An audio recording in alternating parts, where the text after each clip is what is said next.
नमस्ते, सत श्री अकाल, आदाब। मैं advocate Harry, live Portugal bye Harry की तरफ से आप सभी का स्वागत करता हूं। दोस्तों, ये इंडियन एम्बेसी के रिलेटेड मैंने वीडियो बनाई हुई है। जो पीसीसी का फालता बहुत सारे लोगों को आया है, सबने टाइम एक्सटेंशन लिया हुआ है, इंडियन एम्बेसी की पीसीसी मांगी हुई है, अपोस्टाइल और ट्रांसलेट की हुई।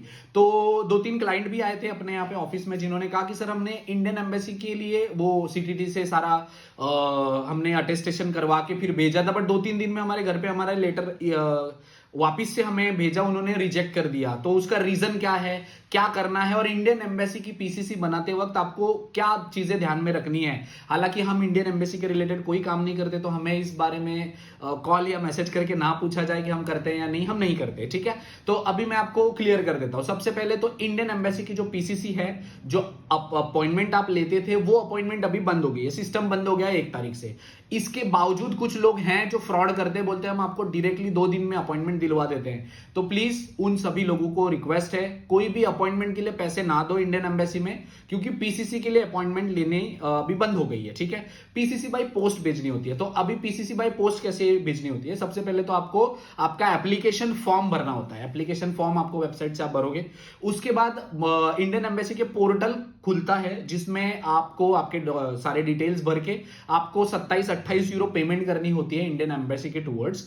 इसमें भी कई लोगों की पेमेंट तक आने के बाद, जैसे पोर्टल खुला होता है, बहुत सारे लोग ट्राई करते हैं, उसके बाद वो पेमेंट उनका कैंसिल हो जाता है। ठीक है, पे नहीं कर पाते। इवन विकास सर है, विकास सर ने भी 1-2 जन का, जो हमारे खास थे, उन लोगों का हमने पेमेंट करने की कोशिश करी थी, उनका भी रिजेक्ट हो रहा था बार बार। तो कई बार वो ऐसा भी बहुत लोगों से सुनने को मिला है कि जिनका बैंक का है, वो काशा जेराल या नेशनल बैंक है, उन लोगों का ही एक्सेप्ट होता है। कई बार होता है कि एमबीवे करोगे तो आप एमबीवे से होता है। कई बार ऐसी भी चीजें हैं कि वो रिजेक्ट करते ही जाते हैं, 6-7 बार 8 बार ऐसे भी चीजें करते हैं।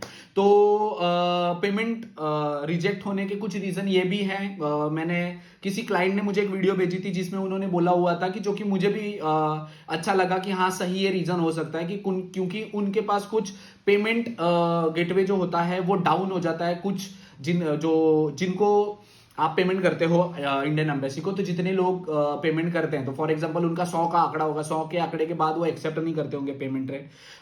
बट हो सकता है ऐसा नहीं भी हो सकता है, बट ऐसा होता है बेसिकली। तो आपको फॉर्म भरने के बाद, आपको पोर्टल पे पेमेंट करने के बाद, उसके बाद आपका एक यूआरएन नंबर जनरेट होता है, आपको ईमेल आती है। वो यूआरएन नंबर जनरेट करने के बाद, जब आपके पास वो फॉर्म और यूआरएन नंबर जनरेट किया हुआ, आप एनवलप लेके आप सीटीटी में जाओ, आपके नजदीक वाले, वहां पे आपको पासपोर्ट की कॉपी अटेस्टेशन करवानी है। और जो पासपोर्ट की कॉपी आप निकलवाओगे, फोटोकॉपी, उसके ऊपर अपने आप की भी सिग्नेचर चाहिए। सेल्फ अटेस्टेशन जरूरी है।